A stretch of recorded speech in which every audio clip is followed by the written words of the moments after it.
Bine ați venit, dragilor din Zodia Gemeni, oriunde v-ați afla în această lume. Sunt încântată ca de fiecare dată să vă alătur la o nouă lectură pentru perioada 11-17 mai.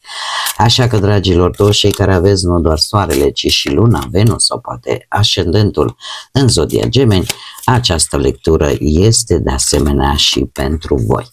Desigur, nu uitați, este totuși o lectură general colectivă, așa că vă rog să luați decât ceea ce va rezona cu voi. Înainte de a începe lectura propriu-zisă, vreau să le mulțumesc în primul și în primul rând celor care sunteți în permanență alături de mine, care mă susțineți prin intermediul like-urilor, al comentariilor frumoase și al fiecărui gând bun care vine din partea voastră, așa că mii de mulțumiri tuturor. Cum de-al minter, pentru cei care sunteți poate pentru prima dată aici pe canal, vă urez bun venit, iar dacă la finalul acestei lecturi simțiți că ați rezonat sau pur și simplu v-a plăcut, nu ezitați, dragilor, să vă abonați. În felul acesta nu veți pierde niciuna din lecturile mele. Cum de-al minteri,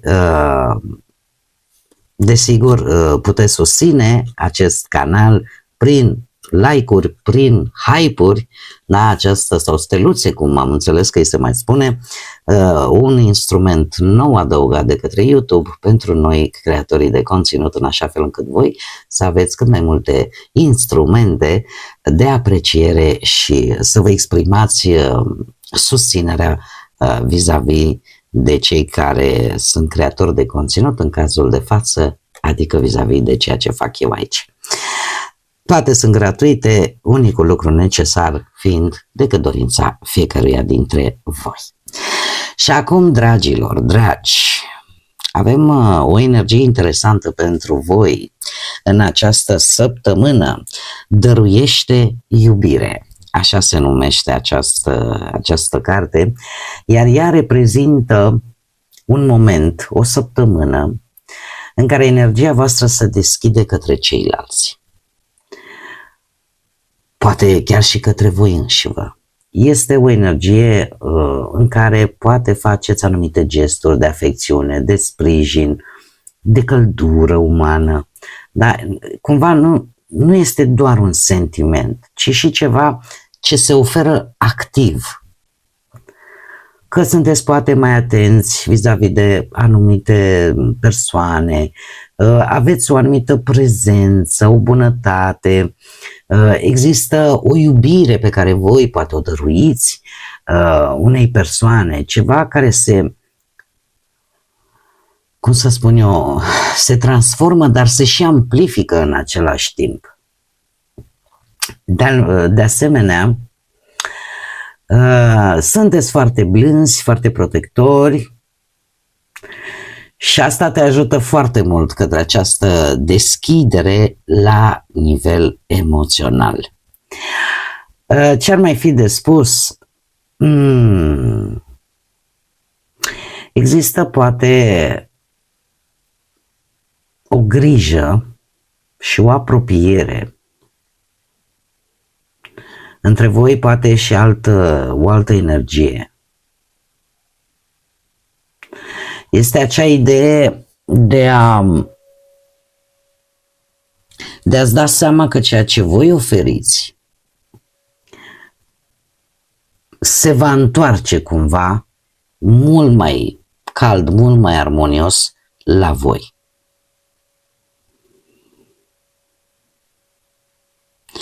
O energie frumoasă. E o energie frumoasă și eu zic și benefică în același timp pentru voi. Haideți să vedem ce ne spune totuși și tarotul. Ce vine pentru dragii mei din Gemeni în săptămâna 11-17 mai. Trebuie să vă spun, dragilor, că pe 17 mai intră Mercur în zodia voastră, se reîntoarce acasă, ca să spunem așa, așa că chiar la finalul acestei perioade, acestei săptămâni, reveniți la energia voastră de curioși, de comunicativi, de dornici de a afla cât mai multe lucruri. Dar, desigur, trebuie să vin și să vă spun și acest mic avertisment. Nu vă înșirați într-o mie de locuri. Da, păstrați-vă axați pe ceva anume, pentru că chiar puteți avea rezultate pozitive. Păstrați-vă un singur drum și nu vă lăsați duși către mai multe direcții. Axați-vă decât pe ceea ce este important pentru voi în această săptămână. Avem un 6 de spade, 2 de bâte, avem steaua, avem roata destinului, 2 arcane majore pe partea sentimentală. Ca și zodii vărsător, și avem și un Jupiter aici interesant. Haideți să le lămurim un pic. Clarificăm, te rog, 6 de spade pentru dragii mei din Gemeni. Clarificăm 2 de bâte. Clarificăm steaua, te rog.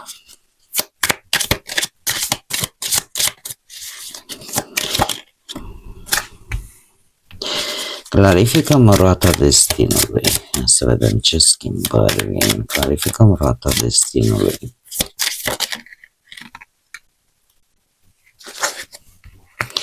Se repetă 6 de spade, interesant. Și clarificăm surpriza săptămânii pentru dragii mei din Gemeni. Ho, ho, ho.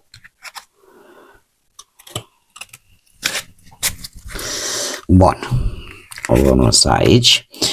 Haideți să începem cu partea profesională. Partea profesională, să știți, nu știu dacă sunt unii dintre voi care lucrați în transport, șoferi, în general ce ține de transport. Avem nebunul, dragii mei dragi. Orică vreți să vă riscați pe un anumit proiect care implică această categorie, cum am mai spus, de transportori, de transport, sau pur și simplu vreți să încercați un job nou, un proiect nou. Poate să fie ceva total neobișnuit, ce poate, să zicem, n-ați făcut până acum. Dat fiind că nebunul implică acest risc. Să știți că se repetă vărsător, dar în același timp îl avem și pe Uranus. Iar Uranus, când apare, spune da, e bine să fii inovator, e bine să schimbi, e bine să fii original și chiar câteodată să-ți asumi anumite riscuri, da? Pentru că odată orice lucru nou care implică, involuntar implică un anumit risc. Dar se pare că voi vă încercați în această perioadă să vă eliberați de anumite restricții și să încercați pur și simplu ceva nou. Vreți să obțineți voi ceva care vă interesează în mod precis și practic ce nu mai contează, ce nu mai este viabil pentru voi să rămână în urmă. 6 de spade confirmă acest lucru prin faptul că vreți să progresați, vreți să depășiți anumite obstacole printr-un proiect care este poate destul de dificil și care implică un anumit risc. Eu aș spune că posibil să fie o perioadă de tranziție temporară la care voi, în primul și în primul rând, trebuie să aveți răbdare cu situațiile prin care voi puteți trece în viața voastră de muncă, de carieră profesională. De ce? Pentru că este posibil chiar să vă fie recunoscute toate aceste eforturi.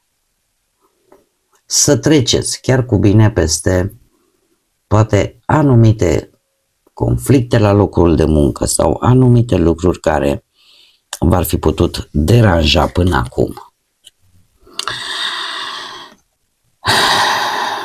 unii dintre voi chiar aveți în gând să faceți un drum, poate în căutarea unui job, în schimbarea de profesie, și aceasta poate să fie. Acum, partea asta a banilor. Avem un 2 de bâte, împărăteasa și un paj de cupe. Dragilor, zodia Taur sau zodii de apă, Rac, Pești sau Scorpion. Voi aparent aveți inițiativă, chiar puteți primi, aș spune, și un mic cadou în bani, o mică sumă de bani. Este, cum să spun eu, acești bani parcă tindeți să investiți în ceva care să vă aducă un confort, un anumit confort.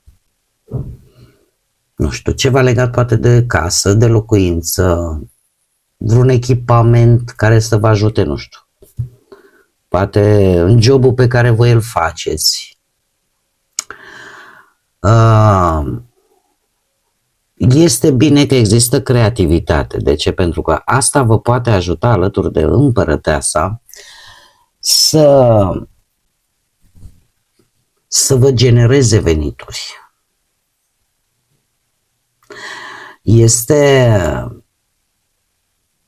Poate unii dintre voi, în schimb, această mică sumă de bani să o folosiți, nu știu, să dați drumul la vreun hobby, la vreun lucru care vă place să-l faceți și de aici să scoateți și ceva bănuți. Dar ce este cel mai important cu acest 2 de bâte este că toate aceste lucruri pot ajunge la voi dacă sunteți planificați. Așa cum am mai spus, nu vă înșirați în 20.000 de locuri. Axați-vă pe ceea ce vă interesează cu adevărat. Există acest posibil venit, dar dintr-un proiect în care voi ați lucrat cu grijă, în urma poate a unui business pe care l-ați făcut, a unui plan foarte bine gândit în detaliu și mai ales în urma unei analize. Poate că unii dintre voi vreți să vă lansați, nu știu, că e pe vreun curs online sau să achiziționați ceva care să vă ajute într-un anumit plan. Așa că încercați să folosiți aceste resurse, acești bănuți, într-un mod cât mai echilibrat și cât mai cu viziune. Da? În felul acesta evitați niște riscuri inutile. Mergem mai departe. Partea asta a relației, avem Steaua, zodia Vărsător, o altă zodie de aer, la fel ca și voi, și un as de bâte. Dragilor dragi, să știți că cu dragostea asta, cum bine am văzut încă din energia voastră, stați bine. Dar chiar foarte bine. Chiar puteți avea, dacă există printre voi persoane care au avut ceva probleme în relație, în sensul că lucrurile nu au fost tocmai liniștite în ultima perioadă, această săptămână chiar ne poate vorbi de o dorință care devine realitate și care poate să fie legată de o apropiere fizică foarte intensă, de un moment de întâlnire de asta foarte senzuală, de atracție și o chimie foarte bună între voi. E posibil, poate, și zodia Vărsător să aibă legătură cu persoana de interes a voastră, dar e posibil să aibă legătură și cu voi dacă voi aveți un ascendent în zodia Vărsător. Cert este că lucrurile se schimbă. Lucrurile se schimbă.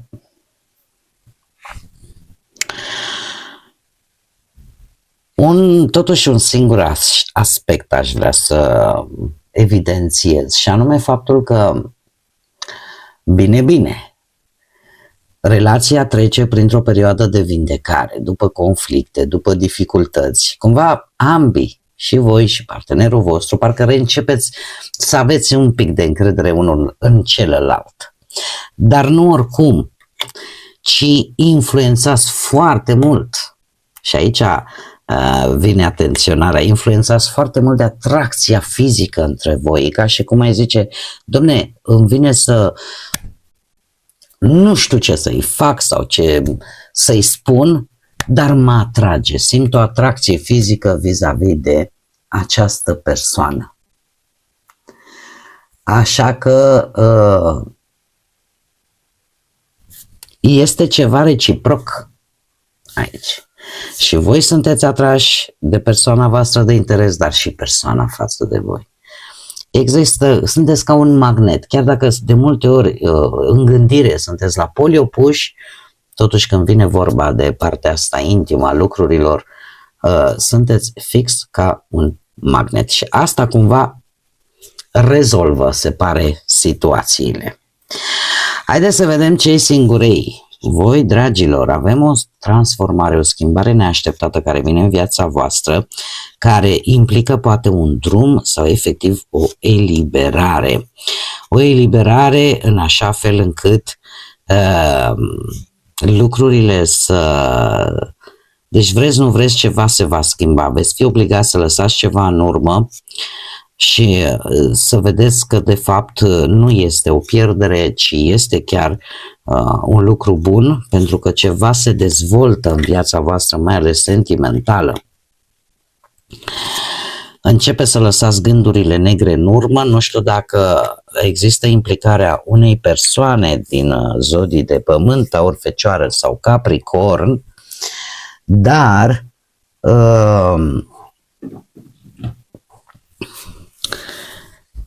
lucrurile chiar vor lua o întorsătură. E ca și cum roata deja s-a învârtit, s-a pus în mișcare. Iar asta, categoric, că vă va face să vă dați seama că trebuie să treceți peste anumite lucruri, situații, relații, persoane și să depășiți poate dezamăgiri, să începeți ceva nou, să reflectați poate mai mult asupra relației sau unei relații din trecut sau unor relații pe care le-ați avut. Iar șaptele de monede de fapt spune că nimic nu este pierdut și că sunt, cum să spun eu, sunt perioade în care nu neapărat că poate trebuie să acționezi, ci mai mult să evaluezi. Așa că nu este exclus chiar să întâlniți poate această energie legată poate de zodii de pământ, această regină de monede, să știți că, nu știu, ori are o vârstă adultă, matură, ori este o persoană care într-adevăr are o gândire foarte matură, foarte înțeleaptă. Regina de monede îmi vorbește de o persoană care se simte bine în propria ei viață, are o stabilitate personală, are o viață organizată și să știți că, încă un lucru important, are o anumită independență din punct de vedere material și chiar își dorește o relație matură și își dorește o relație serioasă. Puteți fi unii dintre voi, poate chiar voi, dacă aveți un ascendent sau lună Venus în zodii de pământ. Ei, ia să vedem care este surpriza. Surpriza e un 10 de spade, ceva se termină, un 8 de spade. Dragilor, surpriza voastră vine ori de la o energie de stat, de la o autoritate, ori de la cineva care poate are legătură cu zodia Berbec, care o să vă cam dea lumea un pic peste cap. Acum, paradoxal, Dar nu întâmplător. Avem acest 8 de spade care salvează, să zicem așa, situația. De ce? Păi 10 de spade. E clar că e o dezamăgire super dură pentru voi. Un sfârșit dureros, o pierdere, o concluzie care nu vă convine de niciun fel. Dar este ceva inevitabil. Vis-a-vis poate de situații în care voi, vreți, nu vreți, trebuia să găsiți o soluție sau trebuia să se încheie un ciclu, da? Chiar dacă este dureros, e singura modalitate de a o lua din nou de la capăt. De ce spun că 8-ul de spade este benefic, paradoxal, între aceste două cărți cu energie destul de negativă, 5 de monede, 10 de spade? De ce? Pentru că 8-ul de spade ne vorbește de minte, de gândurile care ne macină pe interior și care, în cazul de față cu acest 8 de spade, îmi spune, realitatea s-ar putea să nu fie atât de gravă pe cât să o imaginezi tu. Pentru că 5-ul de spade îmi vorbește de 5 de spade, îmi cer scuze, 5 de monede îmi vorbește despre poate anumite provocări, anumite restricții, faptul că te simți poate însingurat, părăsit, părăsită și că nu mai vezi o cale de ieșire din toată această situație. Aici intervine 8-ul de spade, care în cazul de față pentru voi e benefic. De ce? Pentru că îți atrage atenția. Vezi că lucrurile s-ar putea să nu fie atât de grave pe cât le vezi tu. Că da, că trebuie să închei un ciclu, că trebuie să închei o etapă, că vrei, nu vrei, asta este situația, dar asta nu înseamnă că trebuie să o duci la superlativ și să o faci mai mare decât este deja. Iar împăratul, nu știu, zodia Berbec, poate că unii dintre voi aveți și vreun ascendent în Berbec, cu atât mai mult, dar în general împăratul îmi vorbește ori de o autoritate care să-ți dea această trăire, acest gând, sau pur și simplu parcă încep să-ți revii și să-ți preiei controlul asupra unei situații în mod special, să fii mai organizată, să fiți mai responsabil, să fiți un pic mai disciplinați. Și așa cum am mai spus încă de la începutul lecturii, Mercurii intră în zodia voastră, intră la el acasă și pe lângă faptul că pe voi vă ajută foarte mult energia lui Mercur în modul în care comunicați, în felul cât de jovial sunteți, cât de deschiși sunteți, cât de curioși sunteți, dar pe de altă parte Mercur, așa cum am mai spus, vă poate împinge, dacă nu sunteți atenți, să fiți foarte înșirați, stânga-dreapta, să începeți mai multe lucruri deodată, să purtați, aici iar mare atenție, aveți grijă cum purtați vorba, cui îi spuneți, ce îi spuneți. Și cumva această energie a împăratului vine și spune, dom'le, fii disciplinat, fii organizat, ai grijă cum îți, cum să spun eu, cât de disciplinat ești, cum îți aranjezi lucrurile.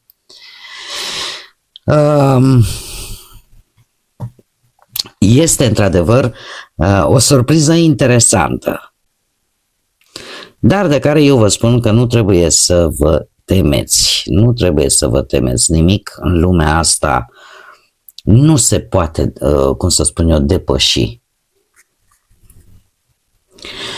La surpriza săptămânii aș mai putea să spun că cumva ceva parcă se rupe, da? Sau pur și simplu ajungeți voi la o limită și vă simțiți oarecum blocați. Sau poate chiar simțiți că sunteți un pic dați la o parte, dar ori voi, ori cineva cu autoritate începe să pună ordine și schimbă direcția. Cumva ideea este că nu, indiferent, cum să spun eu,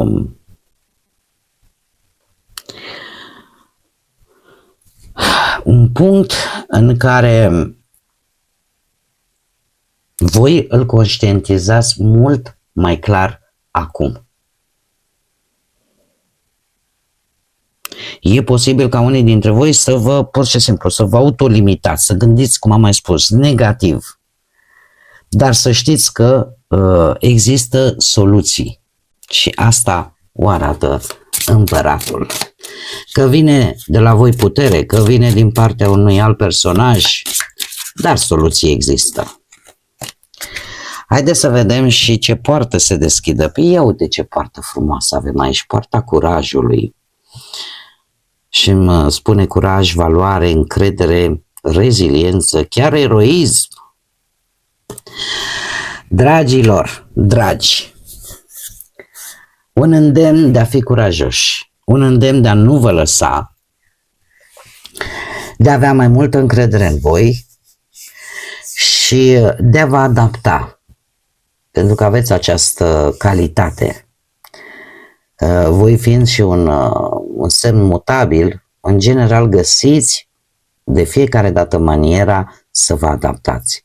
Și chiar să știți că aveți o calitate destul de importantă. De multe ori poate se întâmplă să scoateți chiar și un mic profit din tot ce vine nou provocator în viața voastră. Așa că mergeți cu curaj înainte. Bun, dragii mei, cam aceasta a fost lectura pentru voi, acestea au fost mesajele. Eu vă mulțumesc tare mult că mi-ați fost alături și până data viitoare, când cu siguranță ne vom reîntâlni, nu uitați, suflete frumoase, să gândiți înalt, să zburați înalt și desigur să lăsați ca pacea, iubirea, lumina și credința să vă însoțească la fiecare pas.